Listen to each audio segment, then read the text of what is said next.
Hi, my friends. So, thanks for coming back. And if you remember last time, I discussed about the tracking error attribution in my equity portfolio. So, in this discussion, I wanted to explain, okay, how we can take help of AI, i.e., AI means Claude Sonnet and Claude Opus LLMs. And I will show you how we can take their help in portfolio risk advisory and portfolio risk management, and how we can get help or and instructions, okay, and risk advisory in the form of one API, okay, not LLM chat, okay, in the form of like API in a structured data schema which a machine can understand and which you can easily integrate in your portfolio risk management software and SDLC life cycle. Okay, so let's go together. I wanted to show you how what I did. Okay, and so this is a tool which I created, and I will go one after another. It is the same risk engine that I used earlier, okay, and it is a tracking error advisory module. And I just integrated LLM, and I just passed my risk numbers, okay, risk numbers to these LLM, Sonnet 4.6 and Opus 4.6, with different tracking error limits. I passed 300 limit and I also passed 400 limit, and these are the results I got, okay. My actual tracking in the portfolio, passively managed portfolio, was 460 bips, okay, and I had always a target of, in my first attempt I took a very easy target, 400 bips, okay, only 60 bips reduction, and the Sonnet did well, okay, it did decrease the risk, 18% risk reduction. In the second attempt, actually I thought that, okay, why don't give it a tough target, okay, 300 bips limit, okay, and it is like a tough limit, okay, and Sonnet actually performed decently. It was able to decrease my it was able to provide advice to decrease portfolio risk to like 313 bips, and there is 32% reduction in risk, but it did not achieve the target. Okay, submission failed. And then I gave a target to Opus 4.6, the most advanced Claude model, okay, this is most advanced Claude model, and it took the same target, okay, and it achieved it spectacularly better, okay, 53% risk reduction. Okay, so one thing is important here, okay, so this is just advisory module, and any portfolio change or anything that you do, so it has to go through proper approvals, proper concentration limits, but yes, it's a good actually integration point with your traditional SDLC portfolio risk management tool to take help of LLM as well. So I will show you how it is actually complements the traditional optimizer, which tells you how much factors or how many securities you can take risk or allocate your risk budget utilization. So okay, so this is the same thing, okay, how the different risk models performed, and it is the exactly same thing, and this is actually the architecture on the program. Okay, this is the architecture of my model. So this is the model that we saw in the last discussion. Okay, this is the tracking error engine. It allocates, it tells you how much risk each security carries, each stock carries in my 30 stock portfolio, and it also tells you the risk for each of the 7 factors for which I did the regression. Okay, if you remember the beta, market beta, volatility, and robust profitability, conservative minus aggressive, and momentum, so these were the risk factors that in which we did the risk attribution in the last discussion. Okay, and so how does this module work? I will go one by one. Okay, now let's go to tracking error attribution. How does it actually work? Let's see. So here is my tracking error attribution model. It is the same model that you saw last time, okay? Nothing difference. Actually, I just copy pasted and pasted in this repo. This is the new repo that I created. And and yeah, so there is nothing different actually. If you remember, this was the volatility tickers to get the return of the volatility factor, and nothing different. Okay, so that's nothing different. Okay, let's go next point. Okay, and I wanted to show you the config file. Okay, it is like the master data, okay, like global variables of your model. If you want to talk to LLM, you need to define parameters, right? So these are your parameters, buddy. And let's see what parameters we have. Okay, so this is the anthropic key. You need to plug in your anthropic key. If you want to talk to any API, you need API key. Okay, and you can go to Claude site and you can get your key. And so you see Opus 4.6 model and Sonnet. I used these models. Then there is a temperature. So this is important point here. So if you are working in the finance industry, you don't want repetitive answers, and not repetitive in the sense, but like consistency. Okay, that's a better word. Consistency means you don't want the API to suggesting today that okay, hedge in like futures, and tomorrow it is saying that okay, hedge using options, or so you want some consistency. So this temperature variable provides you that level of consistency. Okay, in the finance you would put it like 0.15. In a very creative industry like art and like music, you would like to set it close to 1. Okay, we are in finance, let's set it conservatively. LLM max tokens. Okay, so you want to put a limit on how much tokens you want from LLM. Okay, so I was on a tight budget. Okay, so I spent around 5 GBP on my API subscription. So yeah, so I wanted to keep my budget tight, so let's limit is 400 tokens. Okay, but 4,000 tokens. But I tell you one thing, 4,000 token is a very good limit, and I got very good results. Okay, I will show you the results. It was very cheap call. I spent around like 17 cents in one API call. It is really economical. Okay, 17 cents for one API call for one portfolio. And then I chose that okay, LLM max retries was 1. Okay, if it API fails in one time, then I wanted to try once again. But trust me, I did not need to try again. Okay, it worked in first try. Okay, it was very good. It API connected in the first time. Okay, so this was my limit that I showed you, 80 limit bips and EDS. And I also for and the idiosyncratic risk. Okay, I wanted to keep it at 20%. Okay, if you remember, previously it is 39%, right? Okay, let me show you. Actually it was 39%. This is the idiosyncratic risk, right? It is almost 39% of this total risk. This I am showing the pre-balance. Okay, that what is my portfolio today, what I am showing to the API. So that is my today's portfolio. And for each security, I wanted to keep it like under 15%. I just wanted to tell API, okay API, okay Claude API, I wanted target total risk of 300 bips for tracking error, and idiosyncratic risk should not be 20%. Okay, I want to remove the individual security risk, and the single name contribution should not be more than 15%. So these are tough targets. and weight change per stock. Okay, and if you see today, what are the active weights there? Okay, let me show you here. What are the active weights? Active weights like 7%, 4%, 4%. Okay, so this is very conservative limit. Actually it won't be necessary, but yeah, but I did not want to change my security weights a lot. Okay, and then some weight, some tolerance. Okay, if you remember active, the active weight should sum to 0, right? If you are not indulging into that cash weight thing in the portfolio, okay, then it should be 0. So but there is some tolerance. Okay, then there's validation, LLM estimate versus so there is some tracking error tolerance is allowed. Okay, okay, yeah. So what is this?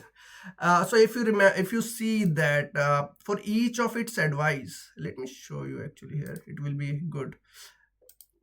So factor it is okay. So LLM recommendations. Okay, LLM provides you recommendation for each of these security, and it will also tell you what is the estimated impact if you do that step. Okay, if you reduce NVIDIA, what is the weight change? So minus it if you decrease the weight, its weight from -5% to no, remember it's not active weight. Okay, it's not active weight. It is a total weight. So if you decrease it by 5%, then what is the change? Okay, then it was expecting 150 bips in the total reduction of the portfolio. It is massive. Okay, it went what would I say, like it went after bazooka after Nvidia stock, okay, to totally eliminate, but it has some implications, okay. It tells you the risk of because Nvidia is like a high risk conviction stock, right? It has high alpha, that's why Nvidia is there in the portfolio. So reducing by 5.5 percentage point, it's like you are reducing alpha or opportunity of alpha. Liquidity is also excellent for Nvidia, so execution risk is less, okay.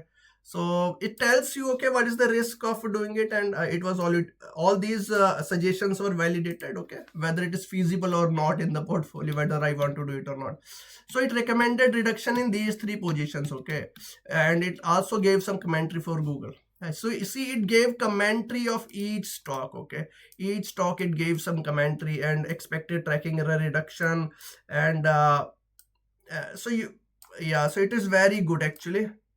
And it also gave you hedge alternatives, okay. If you want to actually remove Nvidia semiconductor exposure and want to circulate that exposure into other sectors like utilities, or it actually advised to remove that exposure and actually give other sector more exposure, okay, reducing like market sector bets. For example, currently this portfolio is very concentrated. Okay, it was here actually, sorry. Okay, it was here. Okay, so they advised, okay, invest in other structure bets like here, okay. They actually increased weights here, like Berkshire, and I don't know, this is Eli Lilly. They actually increased weights in there, giving other sectors more weight. See, decrease in the semiconductor and give, so sector concentration is also decreasing if I follow its advice, okay.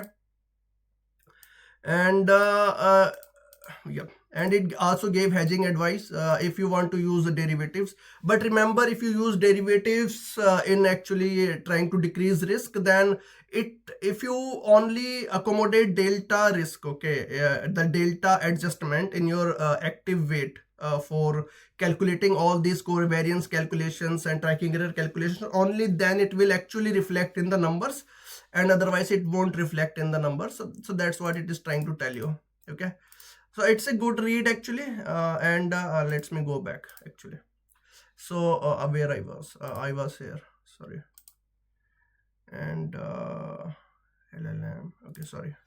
And wait, so yes, a maximum recommendation 5, okay, for 8 securities, and maximum weight after change, okay, and annual, so it is same actually. So yeah, so these are actually, this is the config.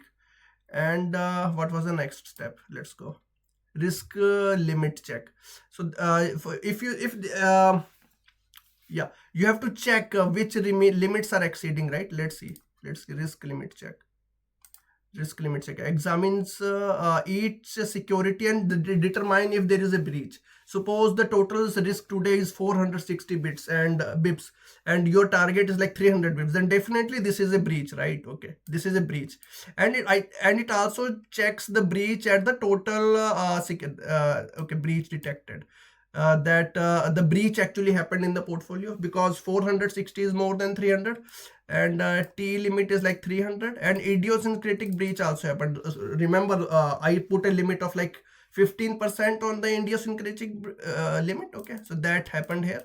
So yeah, so that is important. It is checking whether the breach happened or not, okay, for idiosyncratic or versus the total risk. So that's all actually, nothing else.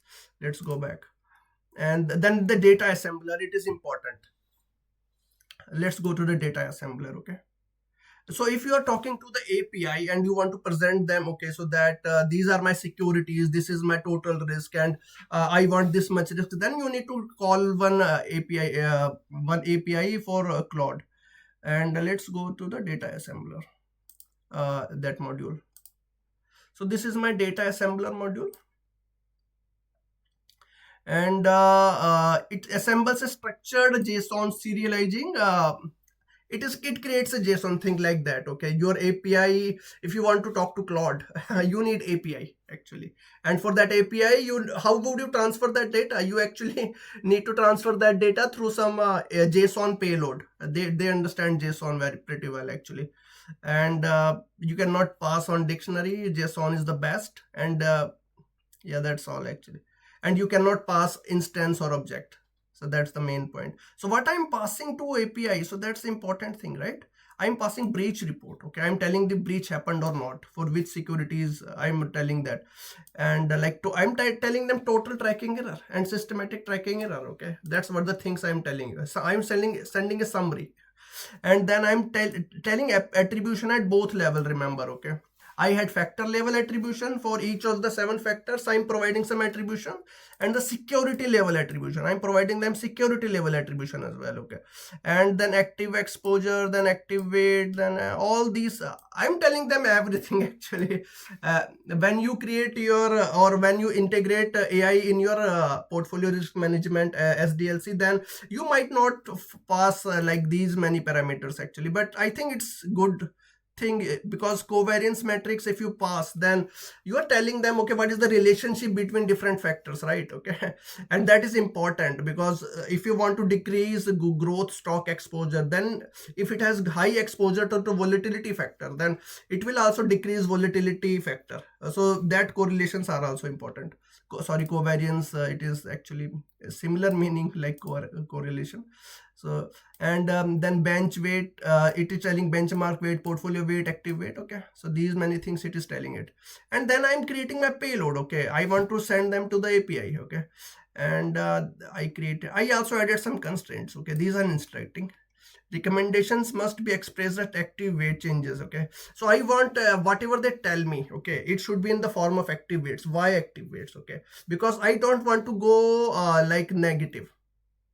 I mean, it has to be totally I want to go maximum 0. Okay, not a lot deviation from that. And so this is like a total tracking error, systematic tracking error. Okay, so I'm building some portfolio summary, and then a portfolio summary is the current what is the total tracking error and what are the different components of tracking error. And then I'm telling them the attribution, okay, at the factor level and security attribution. And then yeah, so that's all actually. And so most important thing was the creation of the prompt actually. So let me show you the prompt builder, how the prompt is getting created here. So there is one static prompt. Okay, it tells the API the rules of engagement. Okay, and what are the constraints.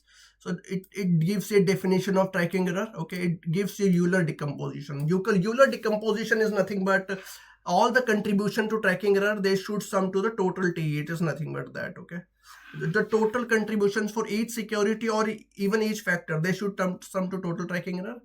And then marginal tracking error. Okay, it tells about the margin tracking error, that it is the if the tracking error change increases in that single security or factor, then what is the change in the total tracking error of the portfolio. Okay, if the tracking error it's not the definition actually, it is the active weight. If the active weight changes for that security or that factor, okay, what is the net increase in the total tracking error of the portfolio. Okay, so it is like a delta or duration or I mean any other sensitivity that you have. Okay, so that is the marginal tracking error. Then the active weights, it is nothing but portfolio weight minus benchmark weight. And so these are my factors. Okay, and one more is distinction. Okay, tracking error is like it's mostly it is on the percentage or bips basis. It's not like dollar valuations. You can convert it to dollar valuations if you multiply it with the dollar amount, but it's not. Okay, usually it is expressed in bips. And idiosyncratic error, okay, it depends on the residual variable. If you remember my last session, right, this is the residual, this is the and this is the actual weight. Okay, this is the actual weight. And this is the active weight. Okay, my mistake. This is the active weight, and this is the residual squared. Okay, residual squared. Okay, and then these are the rules. Okay, use only data in the payload. Okay, no hallucinations, don't use any other data. because it is API, it is LLM, right? It has access to many other things. Okay, so you have to set up the rules of engagement like this.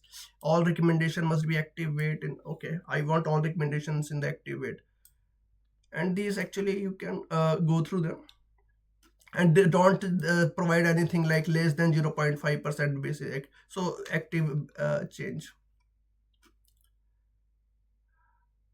Okay, so there are in three modes you can call this API. Okay, three modes, like breach response. I am calling today in the breach response. My portfolio risk is more. Tell me how I can bring it under control. Provide some risk commentary, so that that risk commentary can also be reviewed by any risk manager. And then what if reply? Okay, if you want to trade in do a new trade, okay, then it can also work in that mode. You can provide it that trade and the full portfolio. It can tell you, okay, what is the impact of that trade. But might all this testing and development is done only on breach response. Okay, so these are future scenarios. Then this is the actual working prompt. Okay, you then this is like a working prompt. Okay, one was that was a static prompt, but this can change time to time. Why it can change? Because the total tracking error can change daily, right?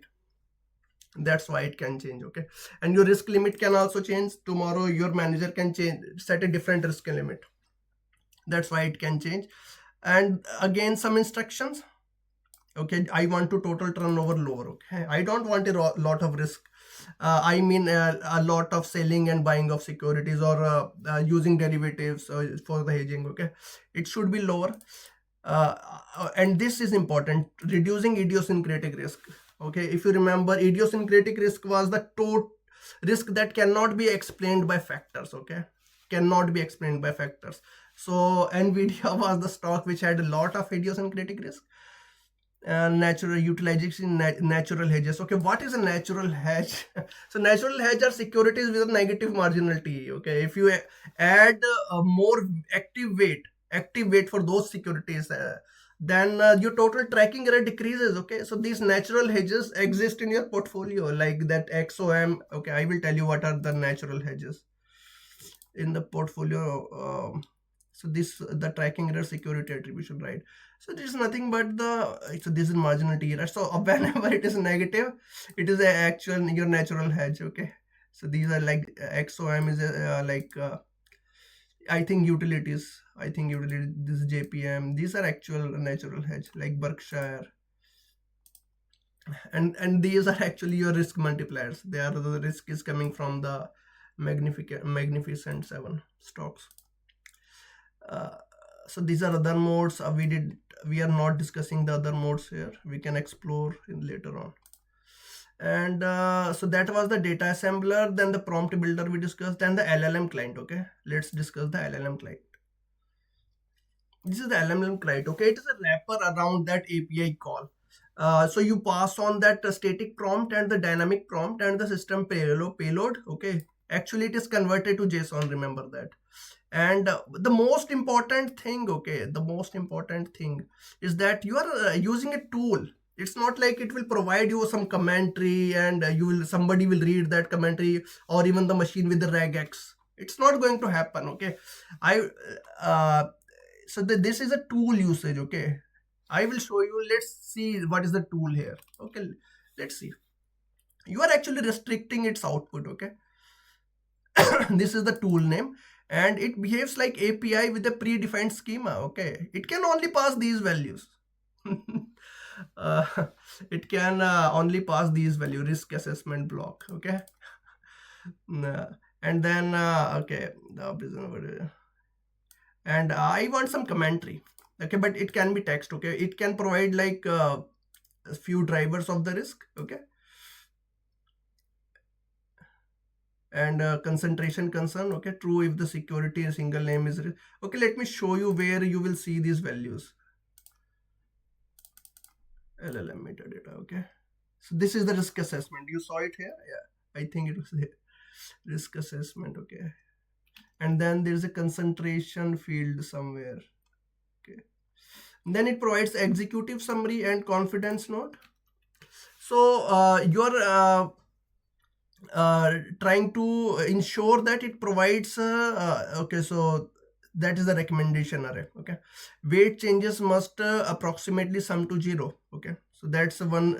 So you are basically, with this help of JSON, and these are enums. Okay, you are placing some restrictions, and each of these are some instructions for each of that field. Okay, you see the type, so each field is typed. They can only provide concentration concern, they can only provide in Boolean. Okay, idiosyncratic concern API can only provide in Boolean.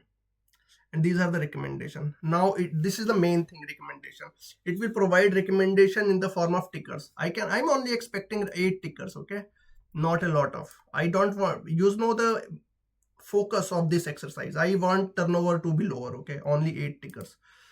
Specific actionable insights. Okay, and ticker, it will tell ticker, it will tell in reduce, increase, close. Okay, it will not be like I in caps and N in small letters, or yeah, it will be increase all caps.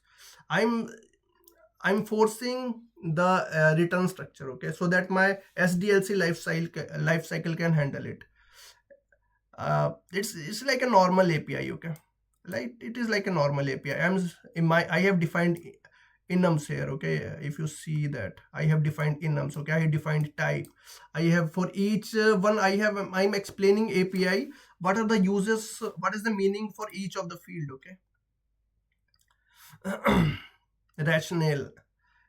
So they will provide all this information. Okay, they will also provide some hedging information. Okay, which is optional. And one more thing which is important, that when you send the data to the API, it is important to mask attributes, because that is client confidential data. It is important to mask attributes. And yeah, so that is the important. So somewhere here is the API call. Okay, I wanted to show you. I think the API call is here. Okay, so let's go back. Okay, let's see the API call. Okay, how it is happening. So this is the API call. You pass your LLM model, tokens, temperature, system prompt. Okay, and then this is the user prompt, the prompt that can change. Okay, this is your static instructions. This is the tool usage, where you defined, okay, what API can pass to you. Okay, what API can pass to you, here you define it. Okay. And yeah, and yeah, so that's all actually. So I move back, and once you get the response, then you need to parse. There is a parser in there, and then after that there is a recommendation validator. Okay, I wanted to show the recommendation validator, how it works. Then the ticker should exist in the portfolio. That is one recommendation. Weight change feasibility. Okay, cannot reduce more than the current weight. If you are invested like 6% in a stock, okay, you cannot go negative. Shorting is not allowed. Okay, so that was one constraint. Shorting not allowed. Single stock cap, max change per stock, it was 10%. I think it makes it was 10%. Reduce should be negative, zero sum check. Okay, so these are some constraint. And then the weight adjuster, there is some weight adjuster, then you adjust the weights, then you run the engine again, and then you calculate then you run that matrix multiplication again, right? You remember the formula, H multiplied by covariance matrix into H. This H is the active weight. Then you calculate tracking error again, then you do the attribution again. Everything is done again, but only the regression is not done. Okay, regression is not done, so heavy duty things not done again. Right, I wanted to show the orchestrator. So this is the main program which is running everything. Okay, this is the main program. So I think yeah, so we are done. Thanks everyone for coming here. Have a great day. Bye.